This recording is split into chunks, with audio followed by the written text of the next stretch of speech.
Hello and welcome to UMass Sports Weekly's first show of the spring semester of 2015. I'm your host, Chris Corso. So much has happened since our last show back in January.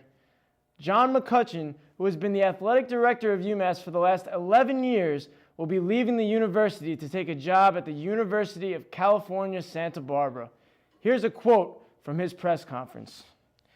"There comes a point when you feel that perhaps a change is good," McCutcheon says. "I know UCSB is going to be a great opportunity for us, and I think it will be a great opportunity for UMass as well. Somebody will come in with new blood and new ideas, and I really believe it will give the program a lift and take it to new levels." Following the Patriots' Super Bowl victory on Sunday, the students at UMass felt the right and the need to join outside and celebrate. Our own Jesse Mayfield Sheehan and Mark John Louis were on the scene to gather the footage. Most of the celebrations took place outside the Southwest dorms, and the relationship between the students and the police was much better than we've seen in the past. Celebrations moved to Northeast, Sylvan, and to the campus center. In fact, the fence that was separating Hasbrook Laboratory and the campus center was reported to be severely damaged by the students. According to MassLive.com, there was just one arrest made on campus Sunday night. And now, coming up, we'll start off by talking about the men's basketball team, then we'll switch over to what's happening with the Minutemen hockey team, and we'll finish things off with the updates on the Minute Women basketball team. This is UMass Sports Weekly. This is UMass Sports Weekly.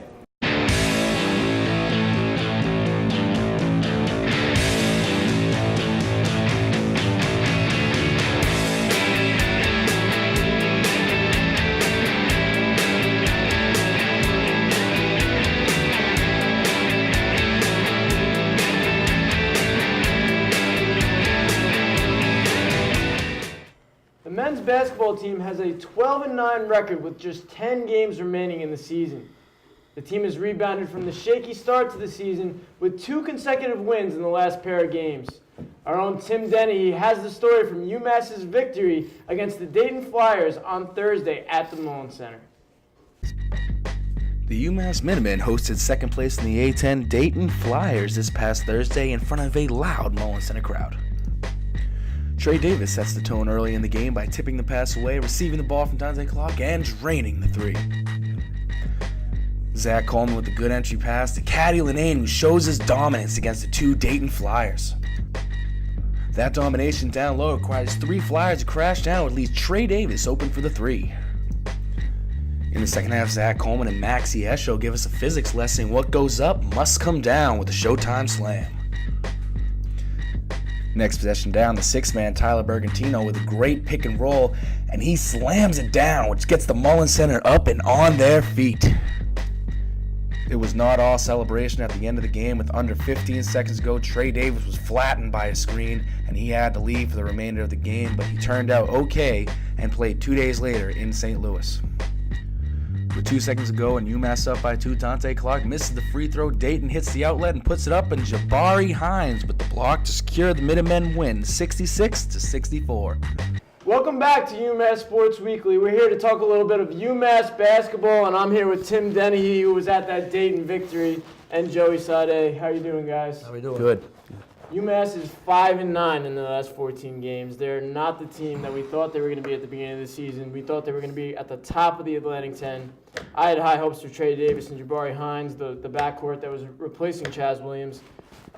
Joey, why don't you get this started? They had a tough winter break. Why don't you give us a little recap, maybe tell us what went wrong with the team during winter break? Well, it's that, Chris, when looking up, what went wrong, I think the biggest stat that stuck out to me is their last game in November, they were averaging 77 points a game, which is respectable. And their last game in January, the game that Tim covered, they're averaging 69.9. That's a drop of 7 points per game in a 2-month stretch. It doesn't sound like a lot, but in 2 months of play, you're going down 7 points a game. It's obviously not a good way to win basketball games if you're losing offense. Now, defensively, they haven't been that bad. Over their last 3 games, they've given up about 60 points a game, which is why they're 2-1. In the last 4 games, they've won 3 out of their last 4. Before that, they were 4-7 in their previous 11. They've just been inconsistent, just a mediocre team. Like you mentioned, they're 12-9. The record, they are what their record says they are. They're mediocre, and coming off last year's obviously historic performance, making the NCAA tournament. We expected a lot more from this team. Obviously, with the loss of Chaz and Samson and Raphael Putney, we knew they might have taken a little bit of a jump off. But you still had Caddy Lane coming back, Maxi Esho, and those guys just haven't stepped up yet. We can always look back to last year, and some of the reports earlier this season were that Chaz maybe wasn't the best leader in the locker room. But you know what? On the court, he was. On the court, he brought you to the NCAA tournament. And right now, these guys aren't stepping up. I haven't seen a leader from them. So, who's going to step up? Is it Caddy? Is it the guy we've been talking about beginning of the year? He's the guy that everyone looked at and said, listen, you're going to have to take Chaz's place. Obviously not as a point guard, but as the main facilitator, the guy who's going to lead your team on and off the court. You've been here the longest. Let's see what you can do. Well, yeah, I think the biggest problem for me, you have Chaz Williams, a guy who goes and scores about 17 points per game, is one of the best point guards in the country. You lose a scorer. Now it goes to Caddy Lane, who's supposed to be the big man. He's got the frame for it. He hits his free throws. He just hasn't got it done. Now I go from watching the Knicks every night with no freaking any big man out there. I watch Samuel Dallenberg. He's out. They could use him. You look at the NBA. They don't have anybody. There's no centers in the NBA. You think a guy like this would have a good last season here and maybe look to maybe get drafted. I thought he had the upside and he has the potential, but he hasn't shown it this year. Tim, we'll go to you now. What's gone right for them in these past two games? They won the game against State, and that we saw the footage of, and they've just played well these past two games. So tell me what you've seen in these past two games. Well, these past two games, I have to give it to Caddy Lane. He's definitely the standout player. I mean, against Dayton, he had 18 points, 7 rebounds, and 2 blocks. St. Louis, 14 points, 10 rebounds, and 3 blocks. And that's just fantastic. That's good numbers. That's numbers that you want to see from him.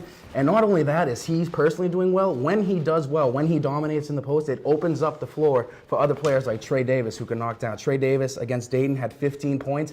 He can credit a lot of those points to Caddy Lane for allowing him to get open.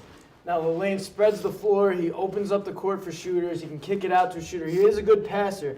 So we want to see him really be the guy that he was supposed to be at the beginning of the season because he has the talent. Yes, he does. He does have the talent.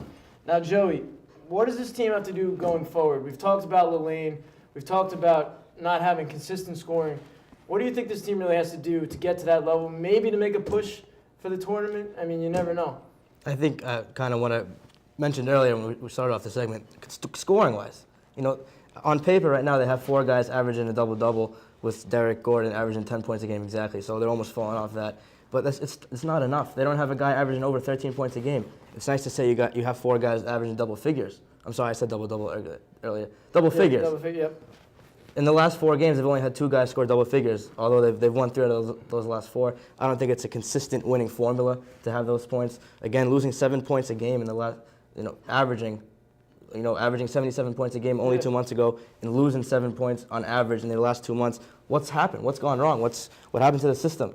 I figured, we talked about Caddy Lane. He has to get the ball more. He has to dominate. He's averaging 12.5 points. He's got 9 rebounds. Get up to 10 rebounds. Get up to 15 points a game. That's where you're going to need to advance not only the A10, try to win the A10 tournament, because right now they don't look like they have a bid for the NCAA tournament without winning the A10 tournament itself. I think you have to get on a consistent streak. Right now they've won 2 in a row, but that's their highest winning streak all season. Last year they started off the season 9-0. And after they lost a couple of games, they went 6-0 in the span of 6 games. They had a winning streak last year. They haven't had it this year. I think that's a loss of confidence. Until you can win these next 2 games, get on a winning streak, show your fans and your team that we're legit. We can win more than 2 games in a row. They haven't done it all year. It seems ridiculous right now. Well, my problem with them was last year that they played so well at the beginning of the year. We were covering all those games, and out of nowhere they just fall off the face of the earth after having that great start. So do you think, Tim, that they have a shot here? They've had a rough first half. It was shaky. Do you think they can make a run? I mean, they're not in the last 4 out. They're not in the next last 4 out of the national of the tournament. Do you think they have a shot to really make a push here? They have a ton of games against A10 opponents coming up. Do you think they have that chance? Yes, I honestly do. I honestly believe they have a chance. What this team lacks is consistency. I mean, they lose to mid-table teams like Davidson, St. Bonaventure, and they beat teams like URI and Dayton, who are 2 and 3 right now in our division. I mean, if this team was more consistent, then this could be a real powerhouse in the A10.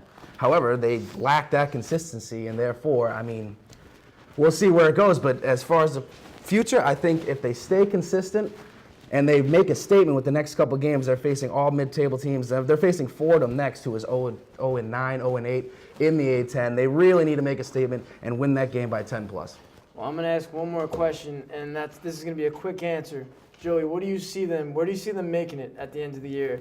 You can talk A10 tournament. You can talk the tournament, the national tournament. Where do you see this team ending up?